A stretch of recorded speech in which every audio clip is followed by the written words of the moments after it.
Sunday special ఏంటి? Special நிறையா இருக்குது இன்னைக்கு టేస్ట్. ఈరోజు ఐటాలు ఎక్కువ సండే స్పెషల్. ఏంటి? ఇది liver fry.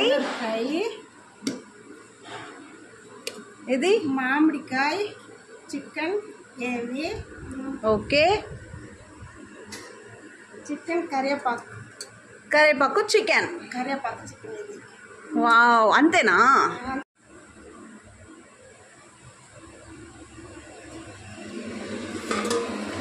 Mutton biryani. Wow, yummy. Super టేస్ట్గా ఉంటుంది ఈరోజు. Mutton biryani, kebab. Okay, bye అందరూ. బాయ్. మీ ఇంట్లో వంట కమెంట్లో చెప్పండి.